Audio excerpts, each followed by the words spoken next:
Would you like to know what Crossroads has on IMDb?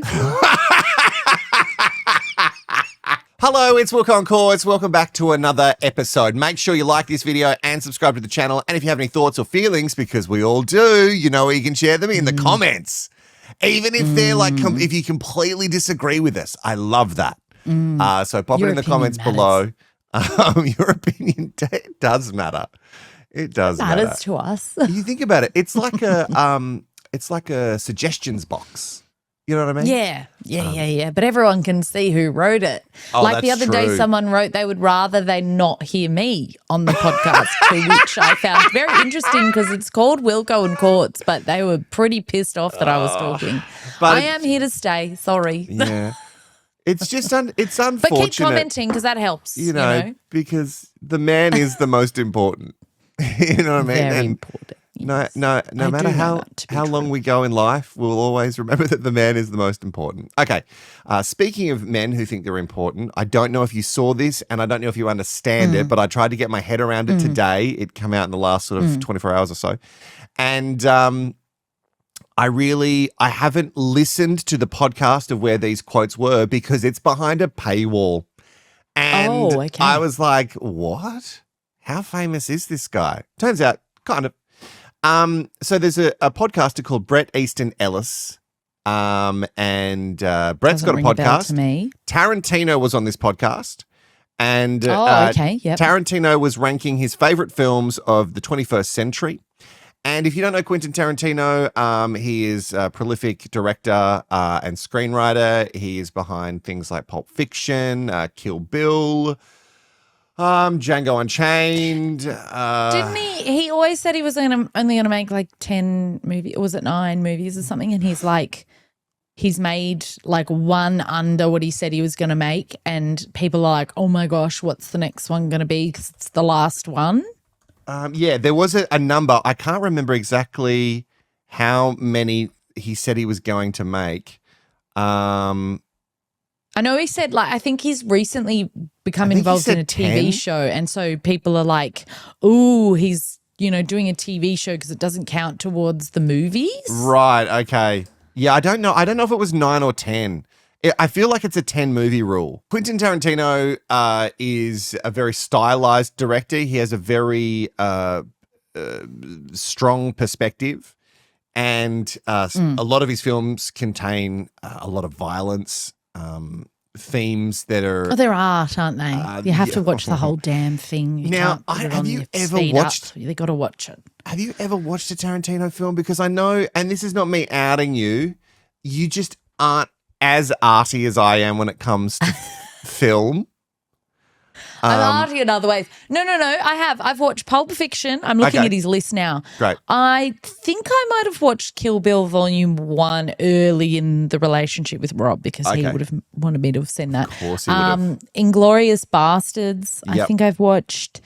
I think I started Django Unchained and I didn't finish it. And I know I watched Once Upon a Time in Hollywood. Yeah. Got to say that's not a great movie for me. But anyway, whoa, he's a big comment here. He's going a to movie find critic. out about that for sure. I don't know. Tarantino is the kind of guy who could probably watch this and comment underneath because he's mad. You know what I mean? Like he just seems like the guy who pops up being mad about the weirdest things. And this is one of those things. As I said, he was talking about his favorite films. He was ranking them of the 21st century, and he put Paul Thomas Anderson, also another prolific director. There Will Be Blood. That's a film of his at number 5. So he's ranked that this is it's his number 5 film, and then he said something, and I'm just looking this movie up because it's got Paul Dano in it. I haven't seen it. I've seen a lot of like talk about this interview going around. Yep. But I don't think I've seen that one. Western thriller. I wouldn't have watched that. He said that the film could have ranked higher on Tarantino's list if it didn't have one big flaw. That flaw being Paul Dano's performance. So Tarantino, prolific director, screenwriter, has come out and called Paul Dano out on his performance. Now, I want you to Google Paul Dano because you probably don't know the name, but you definitely know the face because he's one of those... No, do you know what? Do you know what? He's actually like an actor that I always remember the name and the face. Oh, really? Okay. I know that's you can weird never forget his because face. Yeah, he played in something. I can't remember what. I'm looking at the things, but he played a really bad man in something. And because he played a really bad man and his face is a little bit interesting to look at, every time I see him, I only think of him as being like some murderous. Oh, was it Prisoners? He was the bad guy in Prisoners. That was the one with Jake Gyllenhaal and Hugh Jackman. He took the kids, right? Yeah. So, spoiler alert. Ever since I saw him in that, spoiler alert, I can only think of him as like a really, really bad guy. And then I've seen him in other things where he's not playing a bad guy, but I'm like, no, you're a bad person. And he's also married to a real sweetheart of an actress. Zoe something? Zoe Kazan. Kazan. Yes. She has like the most baby face you've ever seen. She's 42. She was the one in Ruby Sparks. Like 20. That movie that I really loved. I was like really obsessed. I don't know if that's where they met, but that's Zoe Kazan is in Ruby Sparks. I saw her in The Big Sick. Oh, yeah. Great movie. Anyway, yeah, great movie. So to me, Paul Dano is a great actor. I've seen him in many things. Yeah, I think he always like, I've never watched something and thought, oh, I'm going to say it. Here we go. I'm watching some, and I'm not going to do a Tarantino and call out names, but I'm just going to say it. I'm watching a show at the moment. I don't know if you've heard of it. It's called Stranger Things. And I've heard of that show. Yeah. And this is what happens when the kids who are kid actors end up becoming adult actors. And now that they're adults, you kind of can see that they're not as good actors.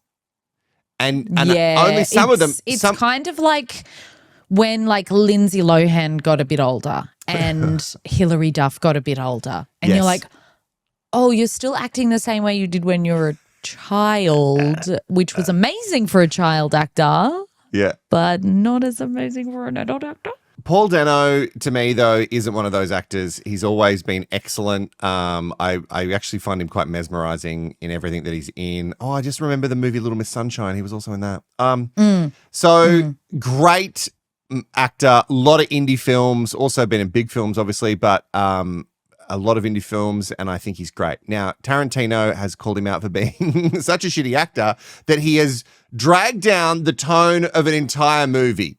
Like a movie that Tarantino clearly loved and wanted to rank higher on his list of top favorite films of the 21st century, and Paul Dano has brought it down.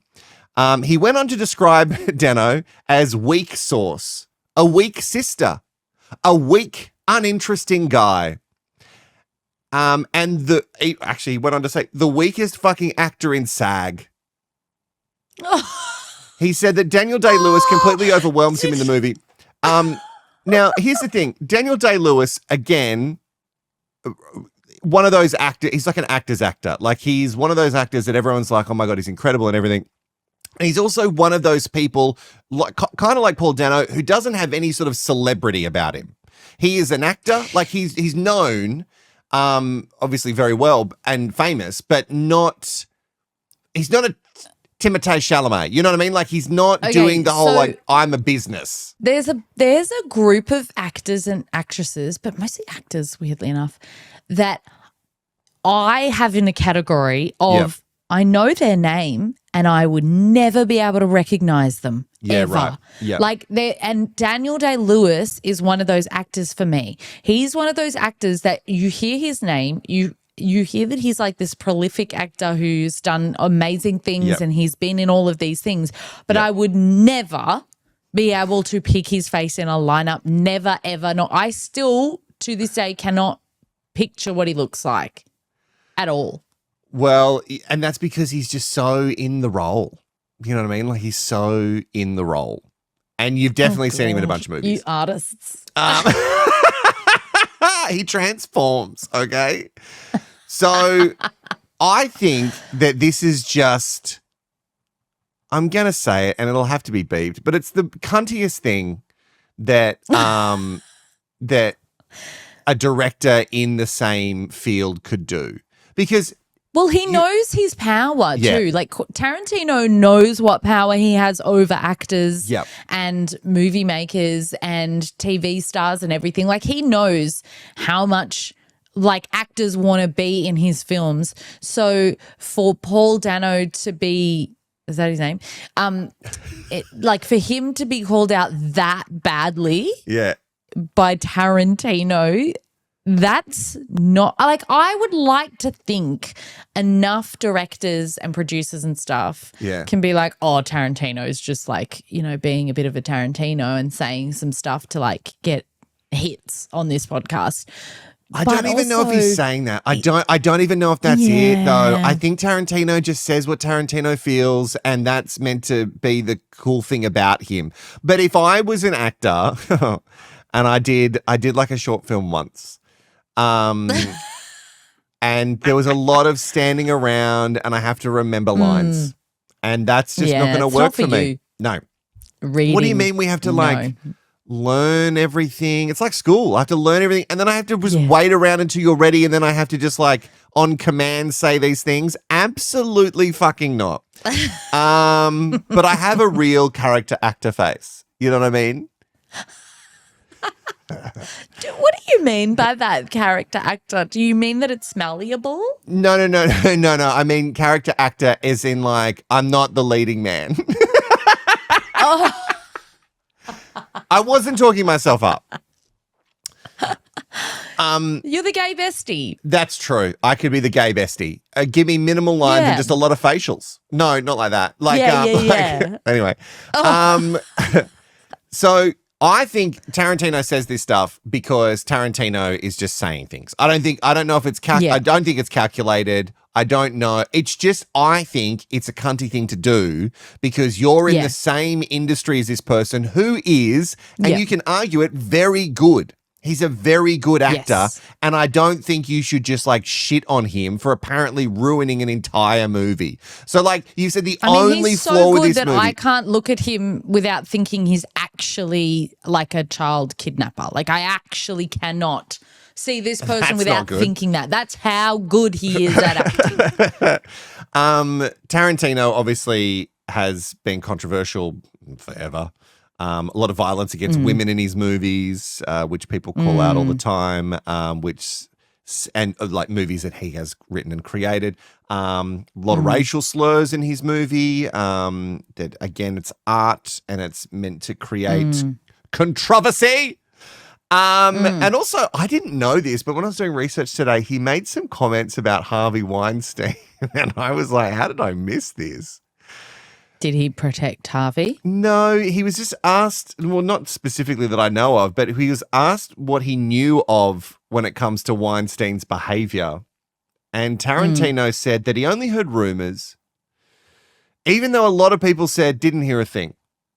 But he said, I heard rumors, and I thought it was like old school boss chasing secretary stuff. Oh. That doesn't make it okay. No. There's a reason that it was that we stopped not. old school boss chasing secretary stuff like that. Yeah. Yeah. You know, like a good tap on the ass when they do a good job. That's fine, right? Yes. Yes, it's a squeeze of the tit to just say, good stuff, darling. Good stuff. Anyway, he later admitted that he regretted not confronting Weinstein, but was still being criticized for downplaying what he heard. Yeah, if you heard that, I would say I wouldn't have anything to do with Harvey Weinstein. Like, if I heard that someone was a sex pest, I'm going to stay away from them as much as I fucking can. And probably say to people, don't work with that guy because I've heard he's a sex pest. Yeah. So. Yeah, so. Is Tarantino, like, is he gay, straight, in a relationship, married? Like, I don't know anything about this man. Right, as far as I know. Like, when it comes to his personal life, I have absolutely no idea who Tarantino is. Right. Like, I don't know. Yeah. I just know I that. just, like, always wonder about, like, I don't know, people who think that way about, like, you know, tapping a woman on the ass in their workplace or whatever. Like, I always wonder, like, what are they living with? I have no idea what he's living with. And it seems to be whoever's living with him would be having the tough time. So a lot of people have come out and publicly defended Paul Dano, and like Matt Lillard, which he's obviously a big actor, but mostly a lot of people from our generation know him from the Scooby-Doo movies. Mate, he's bloody good in Scooby-Doo. But he's also very good in that, what's the Without a Paddle? Wasn't he in that? Yeah, he was in Without a Paddle? Yeah, that was funny. Yep. I liked that. And Seth Green. Oh, my God. God, my brain. The little one who played Dr. Dr. Evil's son. Scotty. I go to redhead, not the little one. Oh, He's dude? got flaming red hair. It's the little one. He's very short. Does the chicken cartoons. Matt Reeves. He's bloody in Family Guy. He's loaded from Family Guy. He plays Chris. He's Chris Griffin, yeah. Ben Stiller. Ben Stiller called Dano brilliant and praised working with him on X. It's still wild to me that people are on Twitter. Matt Reeves, who is the director of The Batman, he called Dano an incredible actor and an incredible person. Simu Liu. Now, Simu Liu was the first tweet that I saw, and it was him saying that he thinks that Dano was an incredible actor. And I was like, okay, Simu. What a weird thing. And what's the context here, Simu? Yeah, I was like, what's happening? Alec Baldwin, who, I don't know, he's got a weird feeling about him these days. He posted a video saying that he loves Paul Dano, and then if you don't, you should basically keep quiet. Toni Collette posted a shot from her film with Dano, which I'm assuming is Little Miss Sunshine. Maya Rudolph shared a still of Dano from There Will Be Blood, the movie that apparently he ruined, as on her Instagram I need to watch stories. this movie. I think this is going to be really great for this movie, to be honest, because a lot of people are going to want to watch it now, in case you didn't, because maybe it was too arty. Zach Woods, who you might not know, you'd probably know his face, but he was in a show that I loved called Silicon Valley. No, I know Zach Woods. He was in The Office. The Office, yeah, but he was. I follow him on Instagram. He's hilarious. Yeah, he's just one of the. Am I thinking of the right person? Yeah, tall. You want to kiss him for sure. You want to kiss him and date him, I reckon. He's so awkward. Look at his little weedy little face. Yeah, God, you would have loved him. Mattson Tomlin, who's a screenwriter, also come out and supported him. Anyway, and there was also like some other mentions of support from Josh Gad, Reese Witherspoon, Paul Feig. So a lot of people have come out supporting Dano, which is great. This is like weirdly, people are calling this like an uncancelling, even though Paul Dano was never cancelled. It's like the opposite. He was not cancelled. He hasn't done anything wrong. No. He just did his job. And then Tarantino was like, he's shit at his job. He ruins movies. That is so mean for no reason. It's so mean. It's just like, and like, if you just said, I didn't really like him in that movie, that's fine. That's fine for you to say, I didn't really like him. But for you to go like weak sauce, weak sister, a weak uninteresting guy, and the weakest fucking actor in SAG, like that's just too much. I understand that you might feel that way, but you also have to remember that what you're doing, Tarantino, is punching down. Like you're punching down here, you're not punching up. So whatever you think that you were doing. It's not like he was critiquing like Jennifer Lopez's acting. It's not like he was choosing someone who is like arguably not an actor. Wow, we you can really say that. I think we can say that though. Like she's a great singer, but is she good? Although Made in Manhattan's kind of a good movie. Okay. She's in some excellent movies. All right, I'll tell you that. What ones? What can you name them? Yeah, no, I can name them. There's one where she has sex with the teenager next door. I want to say it's the boy next door. What? Yeah, there's like I don't know if he's a teenager. He's like 18 or something. And he like babysits or something, and then she bangs him. She's married or separated. I don't know. I can't remember the exact premise. This I've never watched. 4.7 on IMDb. I'm gonna have to disagree that it's a good movie, and I've not even seen it. There's another one that you can Google. It's called Enough. Okay. And that's where she's trying to get away from like a controlling ex, which I think is it's a good movie. I think it's a good movie. I think she does okay. 5.8 again. Okay, I don't know if we're calling 5.8 a good movie. Okay, what was that one that got all the buzz? Where it was like, it's not the second act. That was a really bad one. But the one where she was like, she was managing exotic dancers. What was the name of that one? Because with all the young girls in it. Yeah, I feel like there was like a moment. Hustlers? Yeah, wasn't there like a moment where everyone was like, in it? Yes, she's in it. She's in it. Okay, that's her highest so far with 6.3. Well, people are hard to please. I'm going to say something. I didn't know she was in this many movies. I actually do take back what I said because I just Googled Jennifer Lopez movie and there's like 30 movies. I actually didn't know she was in this many movies. I will give her that. You know what? I think she might be a better actor than singer. That is not saying a lot. No, but and that's what I mean. Like, I mean, because she isn't a great singer live. So we have to assume that because she was a dancer. And then she's a brand. I think she's more for me. She's a brand. Britney She's Jean. a star, baby. She's a star, baby. And I'm like, if I'm going to a concert with J.Lo, I'm not expecting her. Like, I went to Gaga and I knew that Gaga was going to sing every lick, and she nailed it. Of course she did. And I'm not just saying that because I'm a gay. She absolutely nailed it. But if I went to a J.Lo concert, just like if I went to a Britney Spears, I would assume lip syncing a lot. Okay, can you stop bringing Britney into it though? Because you know, Britney, she gave acting a crack and then she went, actually, it's not for me. I'm not very good. And she just left it alone. Like How dare you speak about Crossroads like that? She picked a lane. No, that movie is fantastic. But she also really went, it's probably not for me. And that's good for her to know. Is Zoe Saldana in that movie? Yeah. Yeah. I think so. It was so funny.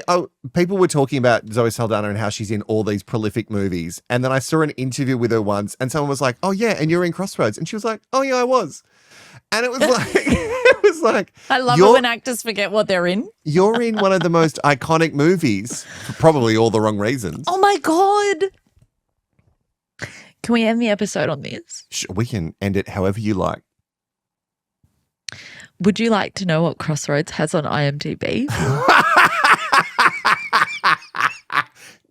Before you tell me, I just want to point out that if you like this podcast, you must like it physically with a thumbs up and comment below with all of your thoughts and feelings and everything that we've talked about. But I also want to point out that we started with Tarantino and now we've ended with Britney Spears Crossroads. I just wanted to point that out. It's called Range, honey. It's called Range. A wild ride. Give us an IMDb rating on this video. Hopefully it's higher than 3.9 out of 10. You know what? Actually, that's pretty high. For like iconicness that's pretty high. Alone. No. I thought like just because us millennials would have been like 10, even though we know it's shit. Like we would have just been like, we love Miss Britney, free Britney, and we would have just all like hacked it and given it 10. No, 3.9. That is pretty probably accurate, but sad.